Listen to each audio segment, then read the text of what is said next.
Bueno, el licenciado Jorge Sí, Gallero. está. Gracias, Jorge. Mucho gusto.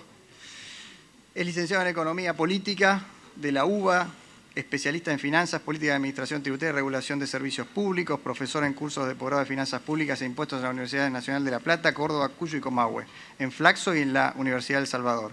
Es investigador del CEFIDAR desde el año 2003. Jorge, tu tiempo. Yo habría agregado algo, hasta fin del 2015, cuando el CEFIDAR fue disuelto. Ahora está completa el CV ajustado. Bueno, no había alternativa que participar de esta maratón, y con gusto participo, porque es de una responsabilidad grande tratar de transmitir las pocas cosas que uno ha estudiado o investigado y las vivencias personales a lo largo de tantos años, a los que voy a agregar mi perspectiva de ciudadano, que no puede estar ausente en sesiones como esta, en este último caso intentando de que no sea afectada por partidización. Es decir, tengo mis opciones políticas, las ejerzo por lo pronto en el voto todas las veces que hay que hacerlo, pero en cuestiones como esta trato de no desdecirme de eso, pero sí tratar de ponerme en un lugar válido para todos. Me parece que esto es algo que corresponde siempre, y he visto que hay expositores que aquí no han dicho desde dónde hablan. Entonces yo aclaré esto para decir desde dónde voy a hablar. He escuchado expositores que han hablado explícitamente desde los bancos y otro que ha hablado desde los bancos sin explicitarlo, ¿no? Duhovne, voy a ser claro. Me gustaría que esté acá, si pudiera replicar. Entonces voy al grano. Muy breve marco histórico y precisiones acerca de lo ocurrido en materia de deuda externa en los últimos años, en un marco más largo, 15. Los últimos 15, ¿no? Bueno, voy a decir una cosa que para ustedes debería ser obvia, o es obvia. Nosotros tenemos que analizar esto que estamos discutiendo hoy, que se van a discutir en comisión luego y que luego va a ir al plenario, para discutirlo bien en un contexto de nuestra historia larga de endeudamiento. Y para ser muy sintético, el endeudamiento argentino tiene dos ciclos largos. Uno de nada menos de 124 años, que arrancó con la Baring 1823-24 y terminó en el 47 con la cancelación final de toda la deuda, salvo alguna que no correspondía, muy menor, que no, el país no podía pagar sin perder dinero con Italia. Y en el 47 se terminó de cancelar la porción Baring del préstamo de Rivadavia. Allí se terminó de cancelar, más todo el sobreendeudamiento que acumuló nuestra generación fundacional de fin de ciclo, y tutti quanti. Ese fue un ciclo muy gravoso para el país, sobre todo en los 30, cuando se sumó la crisis mundial a la obligación de pago de la deuda reestructurada, pero antes en 1890, donde el país sufrió una crisis enorme y muy costosa, de la que costó 15 años salir. O sea, el default de 1890 recién superó en 1905. La lógica de los endeudamientos, bueno, el segundo ciclo de endeudamiento es obvio, es el que comenzó con la dictadura cívico-militar en el 76 y nosotros creíamos cerrado en lo sustancial con las reestructuraciones de Kirchner, 2005 y 2010.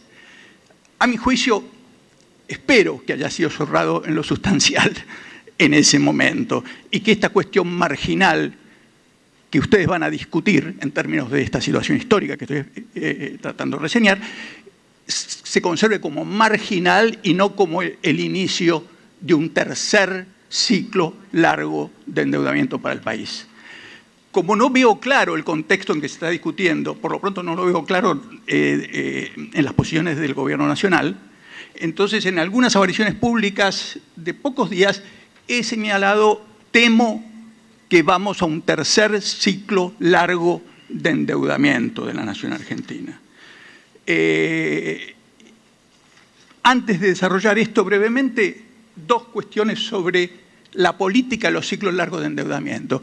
Con pocas excepciones, desde que el voto universal ha sido establecido y por lo tanto la democracia funciona con interrupciones de forma más o menos plena, los endeudadores han sido los gobiernos autoritarios de facto reaccionarios, para decirlo en términos generales. Los pagadores han sido los gobiernos democráticos populares. Esta es la constante.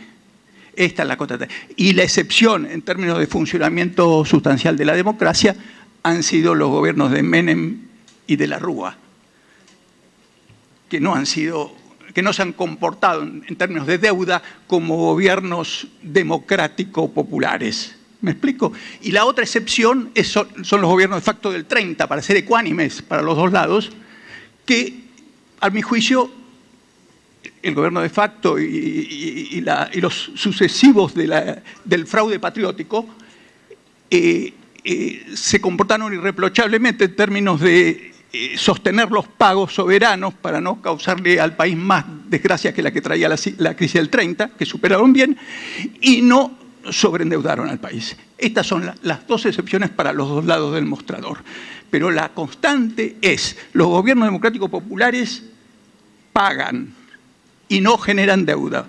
Los gobiernos reaccionarios, liberal mundialistas, nos endeudan hasta el cogote. Esta es la perspectiva en que hay que discutir, creo yo, esto que se somete al Congreso.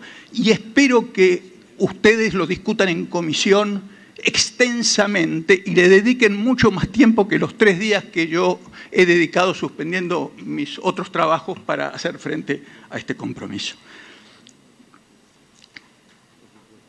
Entonces, el marco, poniendo nombre y apellido, debería ser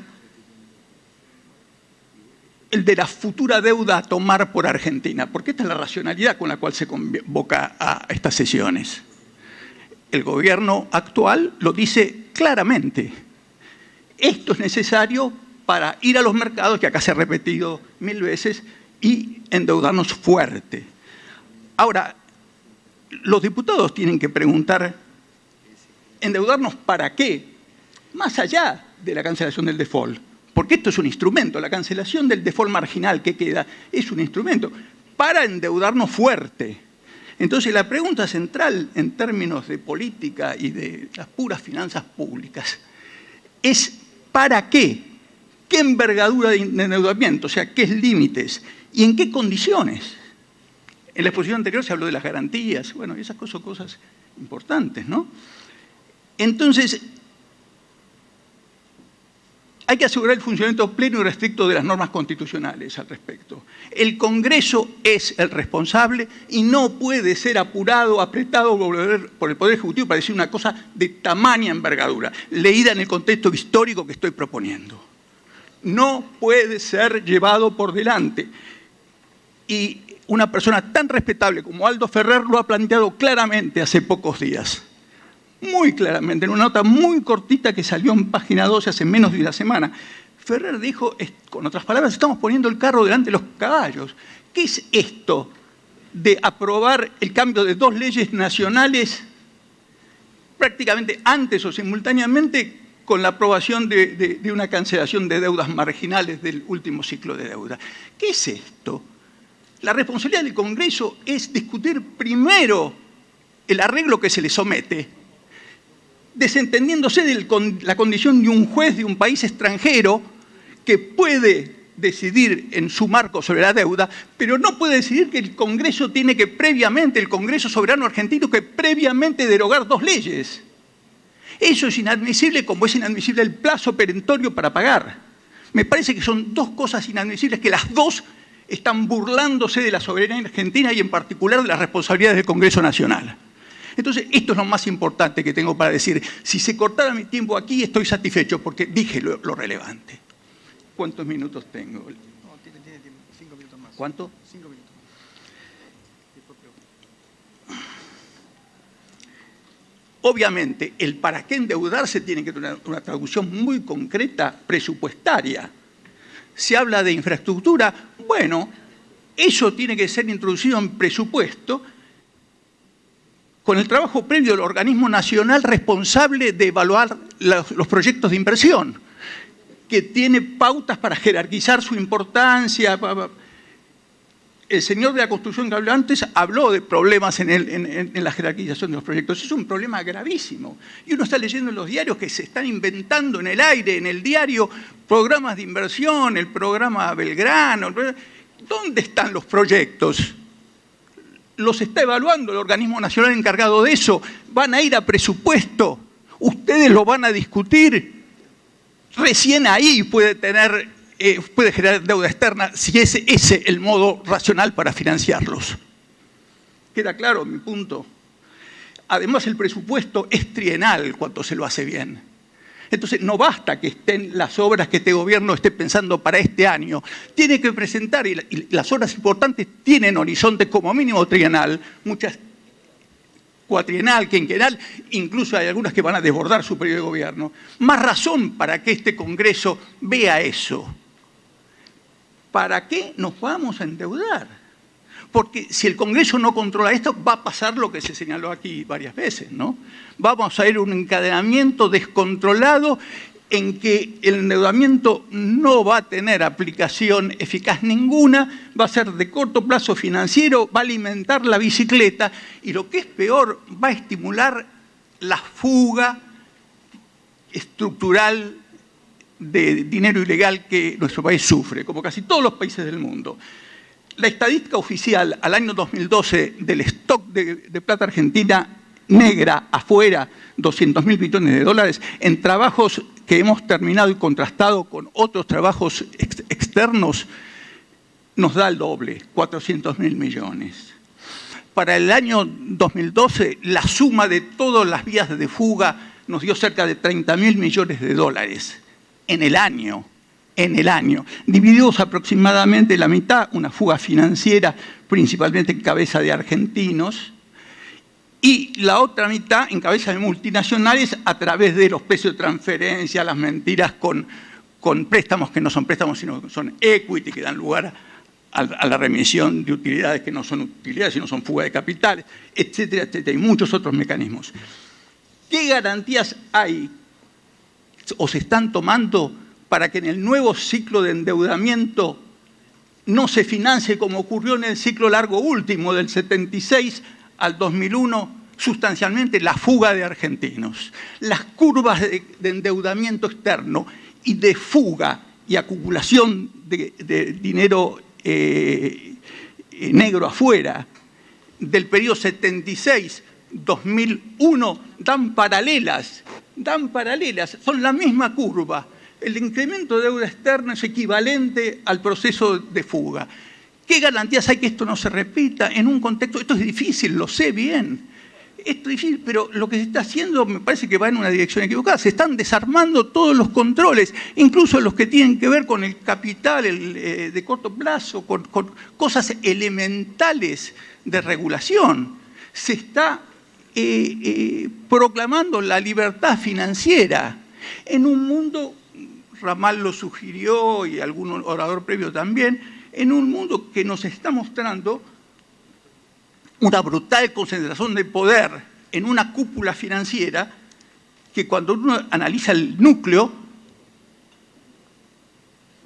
está formada nada más que por 28 bancos, que en un trabajo que se publicó el año pasado de un respetado investigador francés, François Morin, la hidra mundial, el oligopolio bancario, se limitan a 28, o sea, de los 400 bancos relevantes globales, hay 28 que dominan no solo el negocio financiero, no solo su conexión con el mundo real, sino que hoy dominan los préstamos soberanos del mundo desarrollado. Tienen en sus manos a los estados del mundo desarrollado.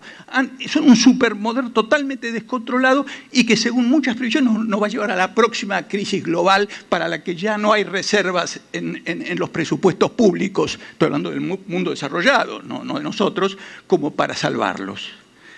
Entonces, hasta se puede dar la paradoja, si esa crisis sobreviene, es que tengan que ser obligadamente nacionalizados a precio vil los bancos globales. O sea, puede ocurrir, esperemos que no, porque sería costosísimo, el fin de un sistema que suene inconsistente. Tengo un minuto más.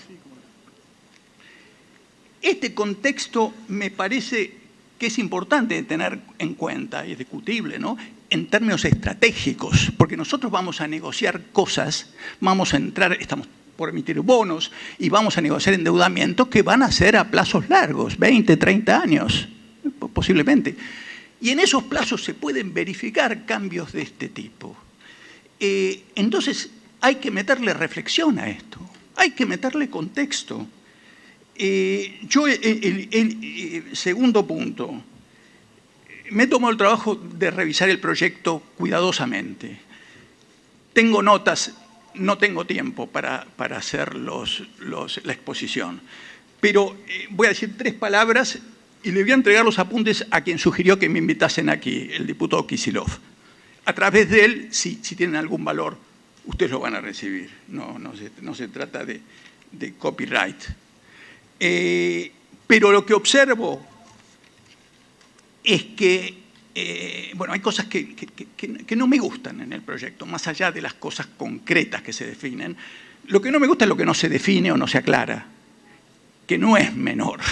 No es menor en términos de los riesgos implicados el monto definitivo de la deuda que definitivamente se acuerde con el total de los holdouts y lo que eso dispare para acciones futuras del Estado argentino. Primer síntoma, yo recibo un proyecto que no tiene mensaje. Aquí tuve que conseguir un mensaje y leerlo de apuro. Lo reclamé el fin de semana, no me llegó el mensaje, porque mi experiencia parlamentaria como asesor, no he sido diputado, me indica que a pesar de que la cultura ha cambiado y todo se ha deteriorado, como tantas otras cosas en nuestro país y en el mundo, es central primero leer un mensaje, porque ahí se supone que no se trata de un texto de relleno, como suele ocurrir ahora, ¿no?, ni una mera nómina de antecedentes, como es lo que yo he leído aquí, antecedentes legales meramente. El mensaje que yo he leído es una recopilación minuciosa con hitos, leyes y fechas de antecedentes legales. No hay nada sustancial en los términos en que yo lo he sintetizado hasta aquí. No hay nada, ni una ley sustancial sobre el pasado, sobre el presente, ni menos una perspectiva sobre el futuro que dé asidero a esta propuesta, entendida como hay que entenderla, como la llave que abre el camino a una tercera fase de endeudamiento, que pudiera ser virtuosa en condiciones adecuadas, ¿no? Yo no soy un antideuda, yo soy un economista creo que bien formado y observo bien las cosas, y es obvio que hemos sufrido por falta de endeudamiento en los últimos años. Es obvio, pero hay que analizar también bien ecuánimamente por qué ocurrió eso.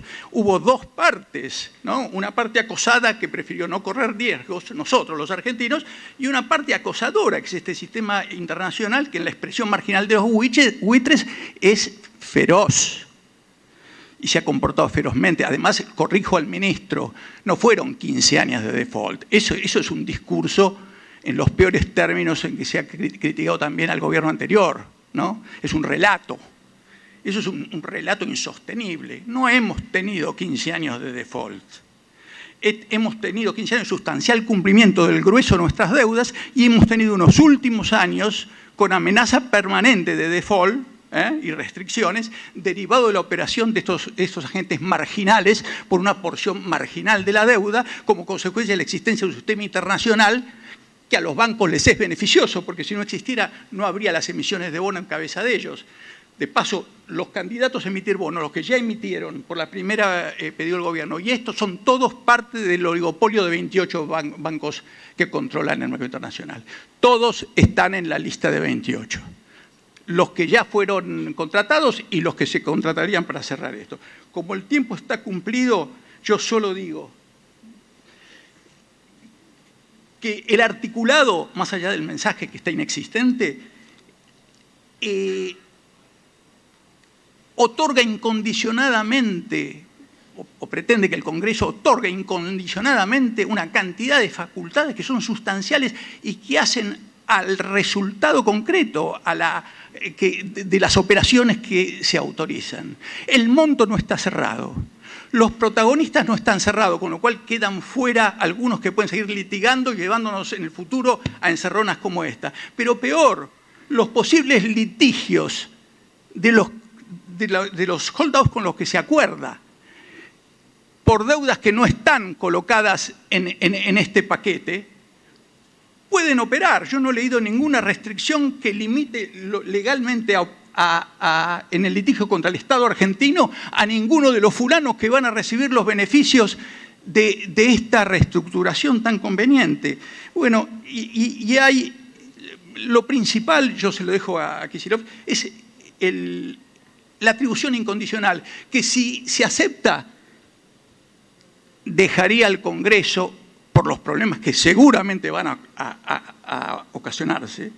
Yo leyendo esto veo, y no soy experto en contratos de deuda, solo con mi experiencia de economista y mi experiencia de Congreso, veo que acá hay unos agujeros terribles que dejan muchas incógnitas respecto de eventuales apariciones de conflictos y extensión de la deuda que se estima que se está pagando. Solo un ejemplo final. El más vergonzoso de todos, a mí me parece que al país se le tiene que caer la cara de vergüenza de pagar la cuenta legal de NML. Se le tiene que caer la cara de vergüenza. ¿Cómo vamos a pagar esa cuenta? Está en el fallo de Griesa que tenemos que pagar las cuentas de todos, porque ojo que si pagamos la cuenta de Menele, ¿quién garantiza que no vengan los reclamos de los propios tipos con los que estamos cerrando o de otros que no entraron, de todas las cuentas legales? Vamos a pagar todas las cuentas legales y dentro de las cuentas legales, porque alguien lo puede asegurar, los fondos propiciatorios para los jueces, los personajes de la política norteamericana que nos han llevado a esta encerrona de una justicia tan loca que sanciona como ha sancionado y que arrincona a un país como lo está arrinconando. Y por último, y después en las preguntas puedo extenderme más. Digo, la continuidad de los actos políticos y otro tipo del Estado-Nación argentino.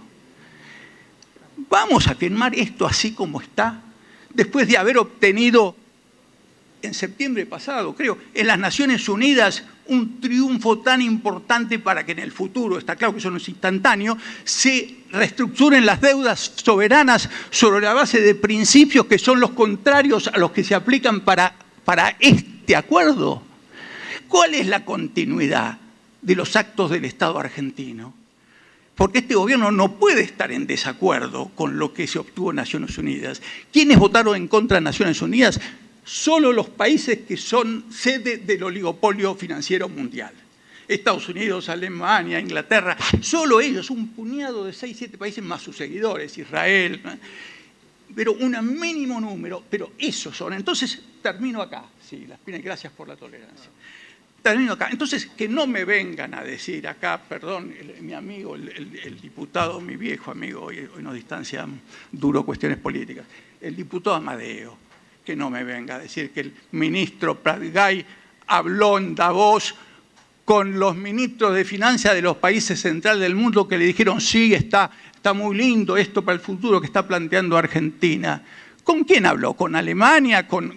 Seguramente con Inglaterra, con los tipos que bloquearon nuestra iniciativa en las Naciones Unidas, con los tipos que se niegan a toda reforma, regulación del sistema financiero internacional, porque son los beneficiados, porque esos países sufren en alguna medida, pero en el neto son los beneficiados de este sistema de expolio global. Entonces, hablémonos mirando a los ojos y diciendo las cosas como son.